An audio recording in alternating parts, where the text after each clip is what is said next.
And we are live. What's up, everyone? How are you doing today? Pam, say hi.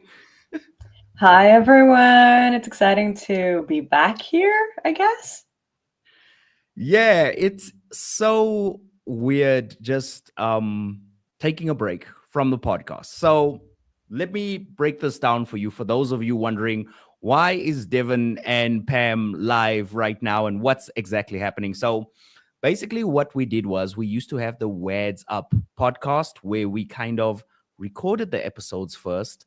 And then what we did was we edited them and then we released them to you. So we decided this time that we were going to be a little bit more adventurous and see what would happen if we just did these live, where you guys could ask us anything and you could kind of join the conversation while we're going through it. Now, our topic for today is, let me just pull it up over here. Our topic for today is, am I going crazy or are my ads getting more expensive? And before we jump into it, I just want to introduce my lovely co host, Pamela Wagner. She's an ex Google Ads employee. She's optimized over 3,000 Google Ads accounts. And together we've helped businesses all over the world do better with their Google Ads. So, Pam, let me ask you the simple question. Why are people's ads getting more expensive? Or why does it feel like ads are just getting more expensive these days? So, thank you for the kind introduction, as always. And for everybody who's new, welcome. And I think the one thing we've observed over the past like 5 to 6 months is that people are trying to scale their Google ads. They're really trying to give Google more money, but they're feeling like it's getting more expensive and they cannot pinpoint for their life what's going on with their ads. And by now, I have these conversations pretty much every week with like advertisers, just like, my business is going well. I know I need to use Google and I like to use Google, but somehow what we've been doing before doesn't work anymore. And then at one point, a Google rep came and said I should do Performance Max and that's going to solve all my life issues. And it worked in the beginning, but then it didn't. So, yeah, something's going on. Yeah, something's definitely going on. Well, I've got a little bit of an article for us to just look at, and there's actually quite a couple of interesting things over here. So, Search Engine Land, if you haven't already, check them out. They said Google Ads search CPC, for those of you who don't know, that's your cost per click. It's up by 13% year on year. And the most interesting part of this article that I found, well, actually, there's a lot that's interesting. So, um, as you can see, the cost per click has continued to increase by 13% year on year, but that's compared to a 9% year on year increase in Q4 2023. So not only are they getting more expensive, but year on year, that price of your clicks are actually accelerating. And what is crazy, this is absolutely crazy. For anybody who is in the retail space, cost per clicks are up by 40 to 50% in the past 5 years. The article also sends a little bit of a shout out to Performance Max, saying that Performance Max was horrible. It was 13% worse, and now it's kind of less worse. But these are not enticing statistics to look at, especially for somebody considering spending more on Google Ads or even somebody starting out with Google Ads. Pam, what do you think about this? So, interesting stats that I believe I would probably this was measured across search campaigns besides the mention of the PMAX campaign. So, just for everybody out there, whenever you read stats, just always be cautious of how these stats came to be and how they were produced, right? So, my guess in this case, it's search campaigns. Now, it's of no surprise that the cost per click increased because a lot of people just started focusing more and more on conversion bidding. And then what happens is like the cost per click actually goes up because when you focus on conversion based bidding, you cannot put a limit on your manual CPC, right? And we even recently had this with a client who's in the kind of like fertility slash infertility space. And we said a very conscious bid limit of 23 bucks for a click, which is already fairly high, right? Okay. Um, but on some of the days, we saw cost per clicks of even 45 bucks. And we were like, Wow. Google, why is this happening? Like, and even across the last two weeks, they were like, no click was actually under 23 bucks. And Okay. then Google came with this response. I'm actually surprised we got a response that, well, overall, across a 30-day range, of course, the average is going to be below 23, right? I'm like, yeah, but what if I only run the campaign for like 2 weeks, which technically you shouldn't do often, right? But if there's people who just want to try it out, right? Like, it's not just that your budget can be exceeded on certain days by up to like 30% more, or sometimes even more than that, evening out across a 30-day range. But it's also that the cost per click now can be a lot higher. In this case, like 45 bucks is almost, that's twice as much than 23 than the limit that we set, right? Yeah. And if you don't pay attention to your ad account, if you don't look into your campaigns like at least once a week, it's very easy to lose track of them and then suddenly start spending a lot more. Yeah, that's super true. I and some of you might be listening in and wondering, okay, well, Pam, Devon, so who cares if my cost per click is getting more expensive? Like it's these are just clicks. And I want you to understand a little bit about how your lead cost or the cost that it takes for you to acquire a customer happens on Google Ads. You're going to get a lot of clicks. Eventually one of those clicks is going to turn into a client. Now, if you get 5 clicks at $100 each, and it takes 5 clicks for you to get a client, that's a $500 cost per lead, right? That's a $500 cost for you to get the client. Now, let's say that you are only paying $10 per click. Now it's only $50 to get a client.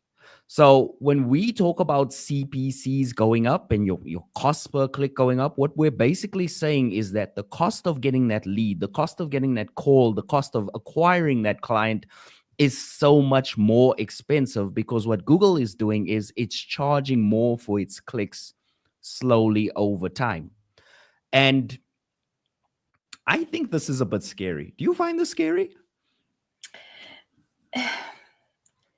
So I think it's I've always had a fairly neutral view towards these things because it's dynamics going on at Google that I cannot control, right?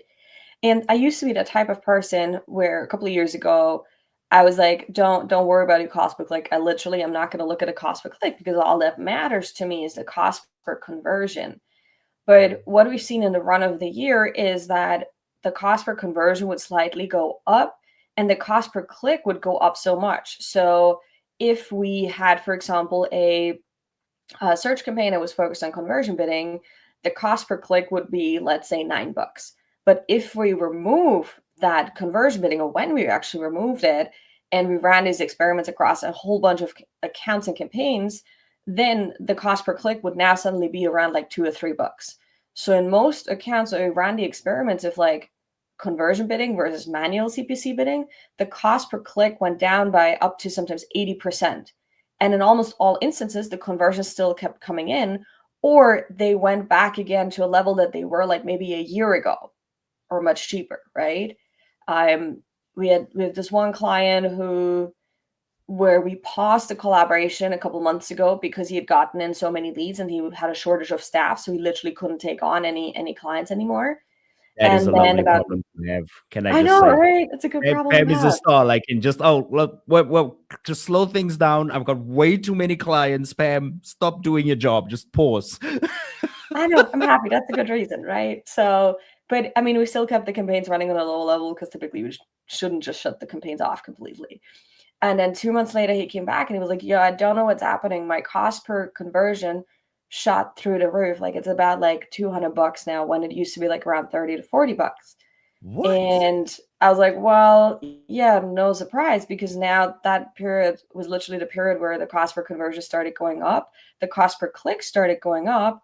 And so we changed it. And after changing almost every campaign, I think except for one, back to manual bidding, now he's gotten back to a steady lead flow, more like towards the 30, $40 again per lead. And yeah, it's just it, I think you just sometimes gotta like run these experiments and give other things a try. And like 3, 4 years ago, you did something and it worked for the whole year, right? And that's not the case anymore. What works this month might not even work next month anymore. Yeah. Yeah. And it's pretty scary, especially I sat with a business client today and we were discussing her ads and specifically her shopping ads. Oh, that tea looks so lovely. I want some, by the way. We were discussing her ads and her shopping ads and well, she had search ads and she said to me, "How come these don't work anymore?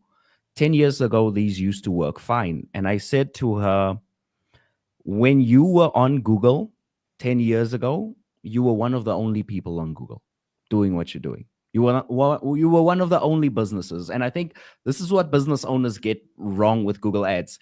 Like the platform is evolving, more competition is on the platform. So for you to be doing the same thing that you're doing 10 years ago, of course your ads are going to get more expensive because you're still doing the same stuff you used to do 10 years ago. And there's newer, faster, quicker ways and cheaper ways to advertise, but you got to find them. And this is why Pam is talking about experimentation.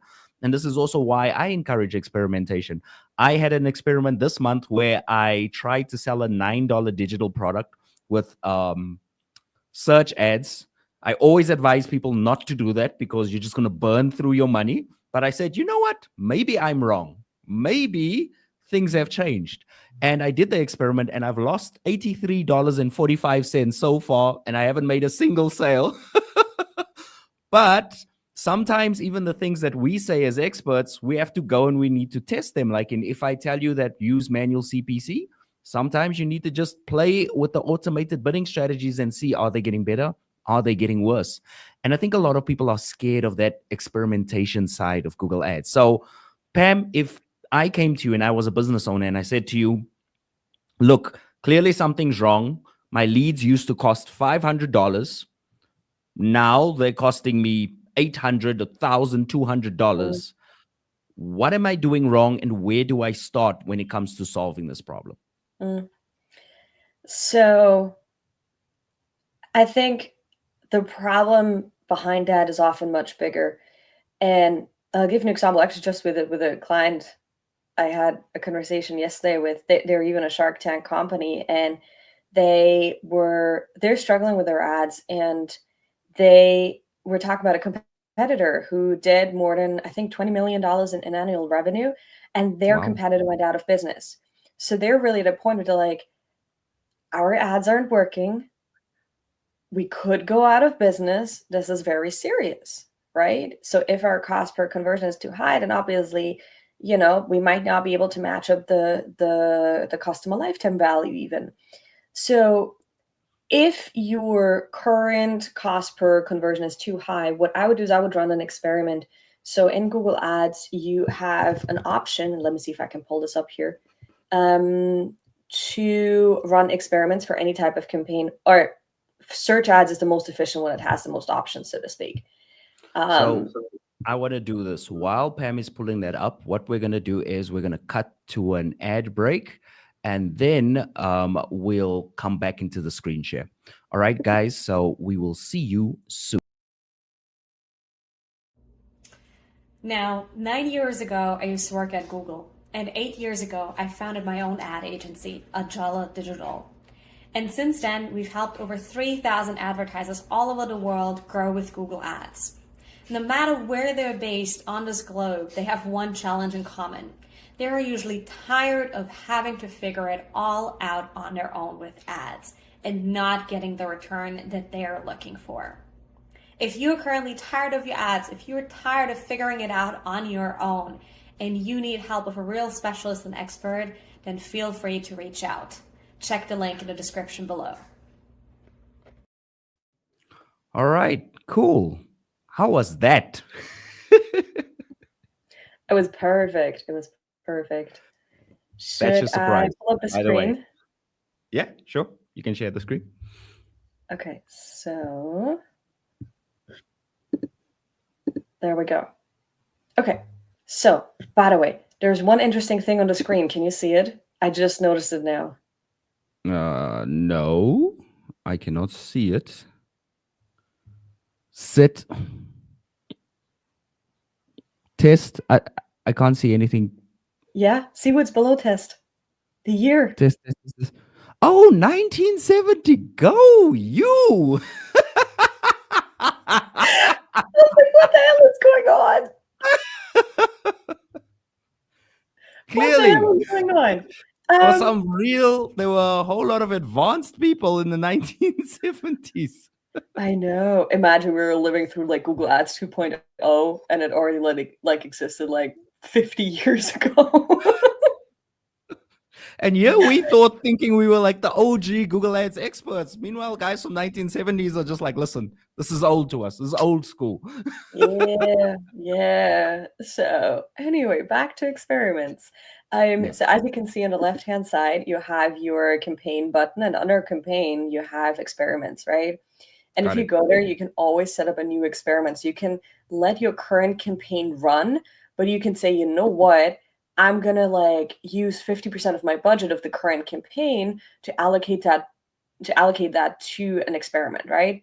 So in Okay. this case, I could say like custom experiment. I'm going to focus on search, and I'm going to give this experiment a name. So I could just call it manual CPC, right? I'm going to Got it. choose the base campaigns. I'll just quickly select any. And what we can then do here is we'll have to go to the settings, right? This is not super obvious because the interface changes here, right? But you have Okay. to go to settings, and then nope, hold on. Absolute Can fail I on my can end. I slow you down there for a second? Can I just slow you down there for a second? What am I doing if I'm comparing the manual CPC to the other bidding strategy? What am I doing? What am I actually testing for? So here I'm going to test first of all, the clicks, and I'm going to test the conversions. I cannot select the cost per click, but in the end, I want to see if the cost per click is lower for my campaign with manual CPC than it is for the campaign that focuses on conversions, Okay, cool. right? Got you. So I want to Got you. test, hey, if I'm not letting Google optimize for conversions, I'm still measuring them. I'm just saying I'm not letting Google optimize for conversions. Am I getting more clicks now at a lower cost, right? And so I can say, well, I want the clicks to increase, and I can also say I want the conversions to increase. These are mostly for you to view. Google does not really optimize for these two, right? Okay, And then I got can you. see here, I'm going to split the budget 50-50. We typically do 50-50. I would only do, for example, like 80-20, like 80% for the original campaign and Yeah. 20% for the test campaign if I'm just curious, Yeah. right? And I don't want to spend too much money on it. Yeah. So in other words, guys, if you're scared your customer's going to fire you and you know the account is running well already, then Yeah. please, the 80-20 rule, just to experiment. But if you have a hunch that something might be wrong and you really feel like you could get your client results that are a lot better, then go for the 50-50. Exactly. That's very well said. That's very well said. And in terms of duration, just set it to 30 days. Really, that's enough for you to see whether it's working or not, right? And always turn off the synchronization, because I obviously only want to sync the changes if they're better according to my metrics, the ones that I'm measuring, Okay. right? Cool. And Google has this tendency to automate everything for you and say, hey, let me take that decision away from you because I know how Oh, to make it better. oh, We've seen that's not the case. I know, wild yeah. shake from Devon, yes. Um, so then you set this up and you say create experiment, right? So it might take you like 5-10 minutes to set this up really shortly, and you just let it run, right? There's nothing you typically optimize in the manual CPC campaign or in the experiments, for the reason that you want to see how that experiment is really running on its own Yeah. for those 30 days, right? So yeah, that's how to set up an experiment, and just test it for yourself, right? Like we can tell you tons of stuff, but I think both Devin and me always say test it for yourself, right? And see Yeah. how that looks like for your own account and for your campaigns or even your clients. Wonderful. Wonderful. Absolutely wonderful. So I I just want to get back to this one point. We might have some clients listening in right now. We might have some people listening in right now, and they're brand new to Google Ads, and they're saying, "Okay, so this experimentation is fine. I get the testing part, but Devin and Pamela, are you telling me that different ads have different prices? Like, in what if I decide I want to run a PMAX versus a search ad? Do they is each ad gonna cost me like $1 a click, or are there variations between the different types of ads that I'm running as well? Great question. I love how you break things down. Yes, there's always different costs associated for certain clicks, right? And a lot of times people even use that the term like buying a keyword, but technically you don't buy keywords, right? You add keywords to your account and then you bid on them, right? Yeah, So different ads have different prices, whether it's display, search, PMAX, and so on. And you even ads within a campaign can vary strongly in terms of what a click costs on them. Like just yesterday, I saw this account where one ad was had a click-through rate of like 4.29%, I think, and the other ad had a click-through rate of 1 point something percent. Like one of the yeah, ads had a 3 times higher click-through rate. So obviously you want to focus on the ad that has a higher click-through rate, because if it's 3 times higher, that means you're getting 3 times more clicks out of your budget. So you always want to make sure you pause the ad that's performing worse. yeah. And how do I improve a click-through rate? Let's say I'm looking at my ad right now and I'm saying, okay, fine, but it isn't click-through rate just a thing that happens while I run the ad? Like, is there any way that I can like influence it and make it more so that my ads are cheaper? So always make sure you have the keywords in the ad, right? Whatever keywords you're using, make sure they're present in the ad as much as possible. Not like don't do keyword stuffing, right? Yes, But please, make sure please. That's my pet peeve. Please don't do that. Please. down keyword stuff. Just make sure that they're in a way that makes sense for you and the user, right? I'm gonna stop you there. I'm gonna stop you there because when we say don't keyword stuff,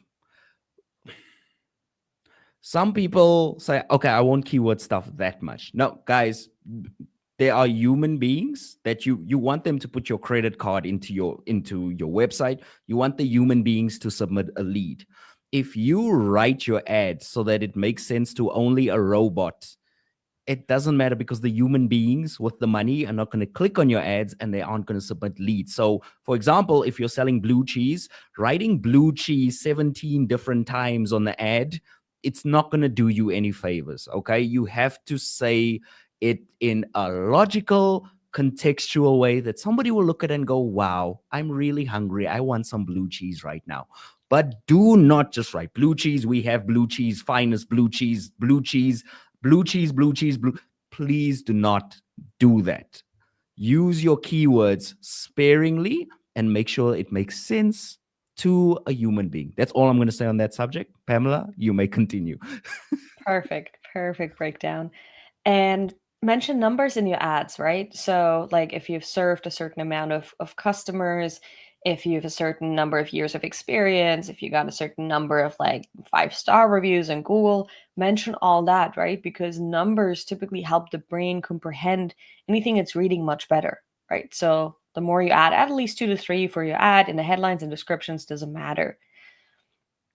And the other thing that we'd like to do in, for example, search campaigns, and you can also do this in like video campaigns and display campaigns, add a customer testimonial in one of the description lines, right? Take it from somewhere. Most likely you have to break it down a little bit because of the character limitation, but use that because that way you add social proof. Google used to have these review extensions or review assets. They removed them by now quite a long time ago. So you got to bring that in yourself. Yeah, definitely. And one more thing I'm going to say about this topic is, and guys, if you're watching this live stream and you're scared to jump in, don't worry, we won't bite. Ask your questions in the comment section, just like a normal live stream, and we'll gladly get to them if we find the question interesting, of course, and if it adds to the conversation. The one thing that I'm going to just jump in on this and say is that going through all of these settings and making sure they're fine, writing your ads better, it might seem like these things are unrelated. But let me tell you how this whole advertising game works. Back in the days where you used to be the only shop that sold blue cheese, right? You could get away with anything. You could do bad advertising. You didn't have to have the right settings. You didn't have to have the right keywords. And because there were only two of you or three of you on the search results, people would just click on your ad and you would get clients that way. The way that Google Ads is changing is more and more people are using the platform. So now, instead of just having three businesses to choose from, they have, when I say they, the person searching has 100 different businesses that show up on the search results. And they can't tell the good ones from the bad ones. So this is where it comes to using numbers, like Pam said. Back in the days, you could just say, we're a plumber and we've got 20 years of experience. That's fine. People would click on your ad. But now, what if every single plumber on the search results says they have 20 years of experience? Now, all of a sudden, the client's looking at that and they're going, which one do I pick? I don't know. I don't know. This one says they've got 20 years of experience. This one says they have 50 years of experience. So when you use numbers in your ad copy, you differentiate yourself. If you can say, we have successfully repaired over 500,000 leaking roofs in the Chicago area, then all of a sudden, that number is going to make somebody go, wow, these guys really know what they're doing. If you say we have over 1,000 5-star reviews on Google, then somebody will go, wow, okay, these guys look like they have good customer service. If you say, like, we will be at your premises within 12 hours, that is another way of saying, that is another way of conveying to the customer that you can help them. But just writing plumber near me, or writing plumber, we fix leaking taps, that's just not going to cut it in 2024.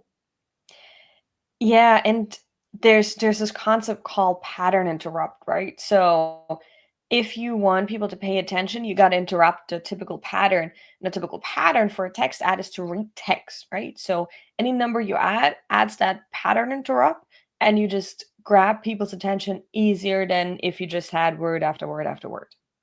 Exactly. And I'm looking around. You might see me looking around. I'm looking for my favorite book. So I'm going to run away for a second. I just want to give him a book recommendation that's going to Run. talk about pattern interrupts. So give me a second. Yes. Besides pattern interrupt, just a couple things you can do also to increase the CTR of your ad. You probably know there are these things called assets, which are additions to the ad, right? So you can add additional pieces of text, you can add promotion details, you can add site links linking to other links of your website, right? So the more you make use of all the different text pieces and the assets that you have available for your ad, the bigger it becomes and the less space you leave to competitors. And that also in return will improve your optimization score as well as click-through rate. So Google, of course, rewards you for providing it with more information. Fantastic. So this is the book. It's called Zag, by a dude called Marty Newmeyer. Oh, sorry. I can't get it smaller, guys. Let me try this.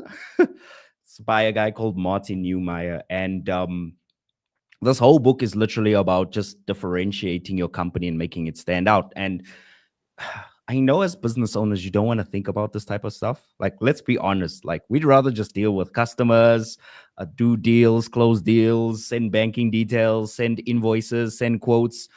We feel like that's our job as a business owner. But unfortunately, if you want to run Google Ads and you don't have an agency that's going to help you with it, and you don't have a consultant that's going to help you with it, you kind of need to know this stuff. There's no, I'm going to just switch on my ads. They're just going to work. They're just going to bring me leads and I'm just going to make a ton of money. That's 5 years ago, maybe 8 years ago. But that is not the world that we're in right now. What you have to do is you have to get granular about your settings, get granular about your ad wording, and really understand the whole thing. Another thing that I want to talk about is if you're getting a lot of spam leads from Google Ads, they're charging you for those leads. Are there anything that you can do is there anything that you can do to reduce that cost as well? Because a lot of business owners that I talk to, it's not so much the fact that the leads aren't cheap. The leads are cheap. It's just the leads are straight up just garbage, or people trying to sell them stuff, or people asking for jobs. How would I circumvent that? Yeah, so I would probably take a step back, or maybe two steps back, and first of all, look into my conversion tracking. Like, it's fairly common that people don't just track the conversion that matters to them, but that they track page views, they just track clicks on buttons. Like, also, again, just yesterday, they were tracking clicks on a button that took me to a form, but what actually counted was a form submission. So if you just track the click on the button without people getting to the form yet, what happens is that Google optimizes for people that click on a button, but not for people that submit your form, right? So first of all, check how your tracking is set up. And what I mean by that is you can either go to the conversion section in Google Ads and look at the summary and see which conversions are currently active and how they're set up. Or what you can also do is go to tagassistant.google.com, put in your website, and see which conversions are actually getting triggered as you click on certain elements of your website, right? So that needs to be fixed. The second step would be to look at the funnel that you have, right? So it might not always be the best step to immediately offer people a call if they don't know you yet. It might be that you first want to offer them something else, like a video to watch, a free guide on something, or anything that's like a low level investment that makes them get to know you, and also kind of like puts an obstacle in there for them, not just like being able to pick up the call and ask you random questions.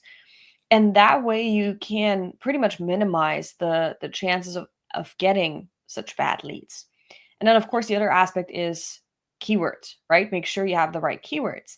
So let's say you are a forensic investigation service, right? And Good you example business, offer, by the way. say what? Weird example, but okay, we'll roll It's with it. Yeah, it's literally somebody I talked with yesterday for Okay, as a got it. client. So, All right. um, and I'm just trying not to give away too many details. So they Em is they also basically what offer, she's doing is she's copy and pasting in her mind now. She's editing. Like, you know how you edit a literally, video? She's kind of blurring out this and stitching it all together. yeah, literally, yeah. Um, so they also offer services where you can make videos clearer, like surveillance videos, so that you can Yes. recognize people better and so on. And they put quite some of the keywords in broad match. So they were showing up for like video editing services, how to make high quality videos, which of course isn't relevant at all to their service, right? Yeah. So the first step would be to put all your keywords in phrase match. And the second one is add, whatever words that should be in the query to show that the intent is really something for your business. So instead of just using a keyword that says high quality videos, I would put in high quality surveillance videos, right? Got So it. Oh, okay. Got you. Got the you. more words you add to a keyword, typically the better. Of course, that can sometimes reduce your traffic quite a bit. Google might show you there's a low search volume and so on, but don't let that deter you from using them, because oftentimes you'd still get traffic anyway. Okay. I got you. Now, I want to take you back to something that you said. You said that some people are tracking button clicks on forms. And and I know some of these business owners or some of these business owners will say, hey, but I want to track everything. I want to understand what people are doing on my website, and I want to count that button click as a conversion because it shows that that person was serious about submitting a lead maybe, but they didn't submit a lead.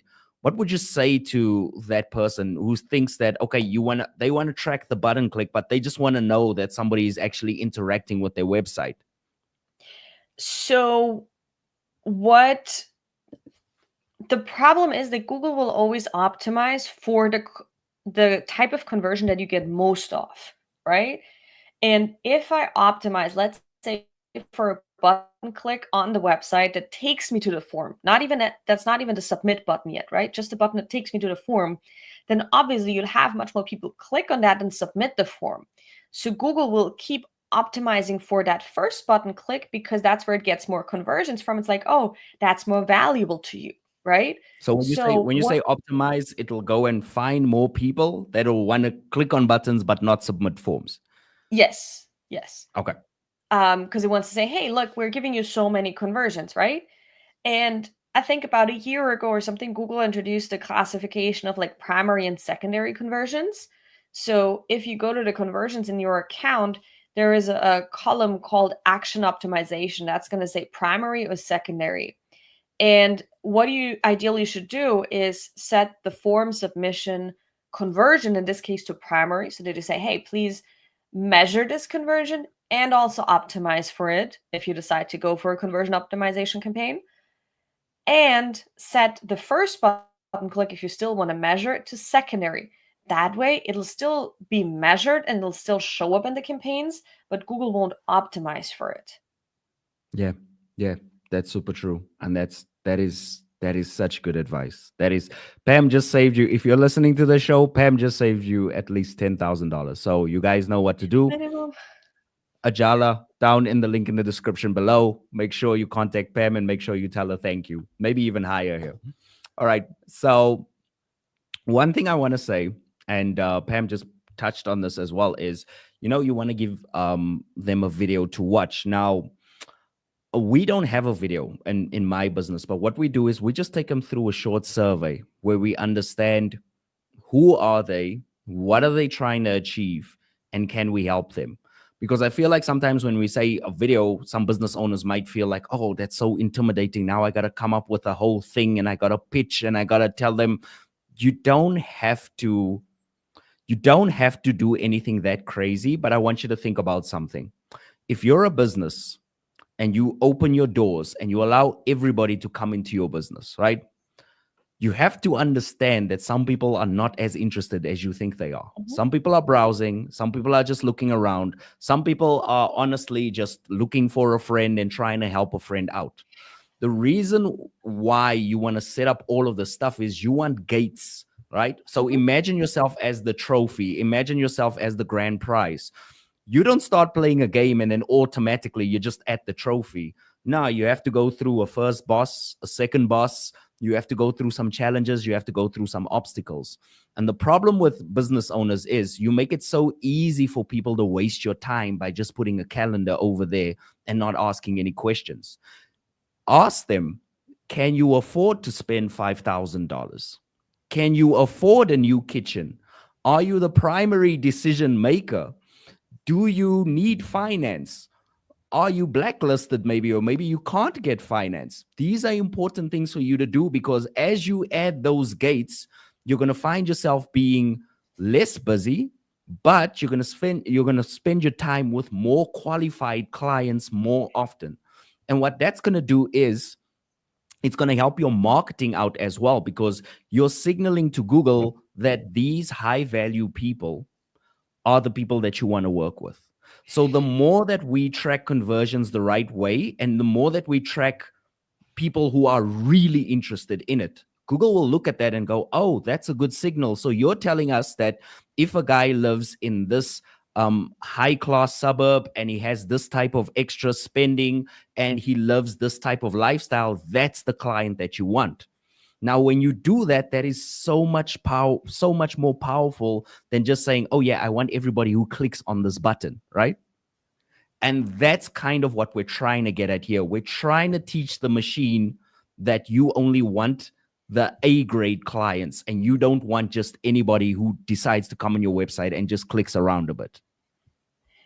Yeah, and the example that also comes to my mind here is, so for everybody who's new here, I'm originally from Austria, the beautiful city of Vienna, and a friend's friend opened a store. It was a boba tea store, right? So the bubble tea store in a location that you would think the store would run really well. Like it's one of the prime locations, right?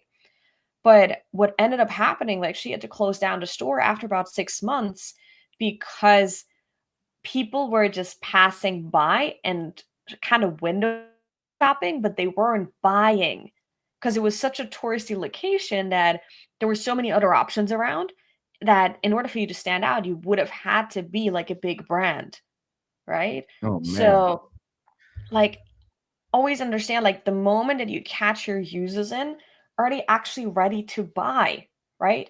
Where are you catching them? Are they on display? Are they on YouTube? Are they on search and so on, right? And if you do PMAX, they're everywhere, unfortunately, and you have no control over where your ads are shown. But really understanding in what moment you're catching your customers and if they're actually ready to buy makes a huge difference on what kind of messaging you put out there and what you ask them to do. Yeah, that is super important. What we're gonna do is we're gonna go to a break, and then after that, we're gonna wrap up the episode. So if you wanna ask any questions, the comment section is there. Feel free to ask us anything you want. But remember, we are talking about why your ads are getting more expensive. So if you ask me, Devin, how do I do conversion tracking? I'm gonna throw you out. All right. So we'll see you after that. Now, since we're on the subject of ad setup and getting your ads set up properly, what I want to do is I want to offer you a chance to copy my personal ad settings. The ad settings that I'm using right now in my business to generate leads and sales. And you can do that with my Google Ads setup cheat sheet. Now, included in the setup cheat sheet is over 22 settings that I'm using right now to generate new business in my business. What I'm also going to do is I'm going to include a little mini course. So if you're a Google Ads beginner and you just want to find out how to get your first 100 leads, or maybe you just want to learn the dashboard so you can feel a little bit more confident, that's in there as well. Now you can find all of this at the link in the description below, and let's get back to the show. All right, cool. So, guys, it's your time to shine. You can ask anything you want. We're just going to continue on with the conversation over here. I think we've been pretty comprehensive today, haven't we, Pam? We did. We packed a lot into this. And also obviously if you watch the recording, right? Like just comment below and we'll get back to it as soon as we can. Um there's so many elements these days to Google Ads that I understand if right now you're feeling frustrated or if you're feeling confused or you don't know what to do. Let me tell you that's normal. Almost every business owner feels like that at one stage, but also be aware that there's people who've done this before. There's people who can help you out there, right? Whether that's us or somebody else. But like there are ways out there to help you avoid making those costly mistakes or keep making those costly mistakes, right? And your business doesn't have to go out of business because of some high marketing cost, right? Like, take care of it now, take care of it today, and take a small step every day to bring that change about, whether that's starting an experiment, whether that's changing, the match type of your keywords, whether that's adding different keywords or adopting your ad text, right? Whatever it is, or adapting. Um, so there are solutions out there for whatever you're facing right now with Google Ads. Yeah. I always tell my students, because my students are always worried about, oh, they're gonna take away phrase match, or oh, one day manual CPC is gonna be removed, or oh, in 5 years' time, it's gonna be so expensive to run ads on Google Ads. And I always tell them, look, control what you can control. I can't control how much Google Ads is going to charge us for a click. I can't control what they're going to do. I can't control if they take away bidding settings. I can't control if Google decides tomorrow to charge everybody on the platform 200% more. They're a monopoly. They have the right to do that. It's not like we can go and, stop them. They own like 86, 87% of the search market. Like they would do that, right? But at the end of the day, you also have options. You also have your free will. You can decide to get better at running ads. That is an option. You can decide that you don't want to be on this platform anymore and you want to be on a different ad platform. That is an option as well. But the one thing that you can't do is, and the one thing that won't change the cost of your ads, and it's weird because I see so many business owners in this position, is Complaining about it to a professional is not gonna, like, imagine going to the doctor and telling the doctor, doctor, I have a headache. And the doctor's like, okay, if you have a headache, this is what you need to do. Take this medication twice a day, blah, blah, blah. Then they don't take the medication. They come to the doctor's office the next day. Same complaint. The next week, the same complaint. And I have lost track of everybody that I've told. And I said it to them very simple. I said, listen, we can complain all day long. You can say that this is not working all day long. But until you actually do something to improve your conversion rates, your control on your spending in your account, it's just going to be more of the same. I think too many people treat Google Ads like gambling. They think they're just putting money into a slot machine. They're going to pull the little lever and customers are going to come flying out. It doesn't work that way. There have to be a lot of things in order. Your branding has to be in order. Your website, your landing page. We've got another podcast episode coming after this. It's about landing pages. That has to be in order. Your messaging has to be in order. A lot of people don't understand messaging and how to get offers right, but that has to be in order. And once all of those little things are in order, then all of a sudden you're going to say, wow, okay, this is working, and it's working like I never dreamed it would work. It's working perfectly fine. But just changing your daily budget, it's not optimization. Yep. You're just trying to change how much money you put into the slot machine. I'm sorry, it's still gambling. It's yeah, that was another client conversation yesterday. Was like, I worked with this ads consultant. Like she just showed me every day what she was doing, and she made like all these like 200 changes in the account, but nothing was getting better, right? But she just showed that to me to show that she was doing something. But the problem was that the doing wasn't resulting in more, right? So doing more doesn't always mean you're going to get better results, right? So you got to be really, really targeted in what you do. And that is by following the tips that we outlined in this video, right? Like literally like changing keywords, adapting the your ad and so on. These are all tiny steps that you can take every day that take you a couple of minutes. And for of course use Claude or ChatGPT or whatever to help you with that, right? But focusing on doing small things every day can make a big difference. And lastly, for another client, what I told him yesterday, because he had a little bit of a conversion mess as well. I think it was like 8-9 different conversions. That was the one with the button click. Yep. And he was like, well, so I got all this tracking and obviously it's tracking mess, and obviously it's going to take me time to figure out. So what can I do now to help with the ads, right? And so we literally went in and we optimized the keywords, we optimized the ad text, we optimized the assets, we looked a little bit at the landing page, right?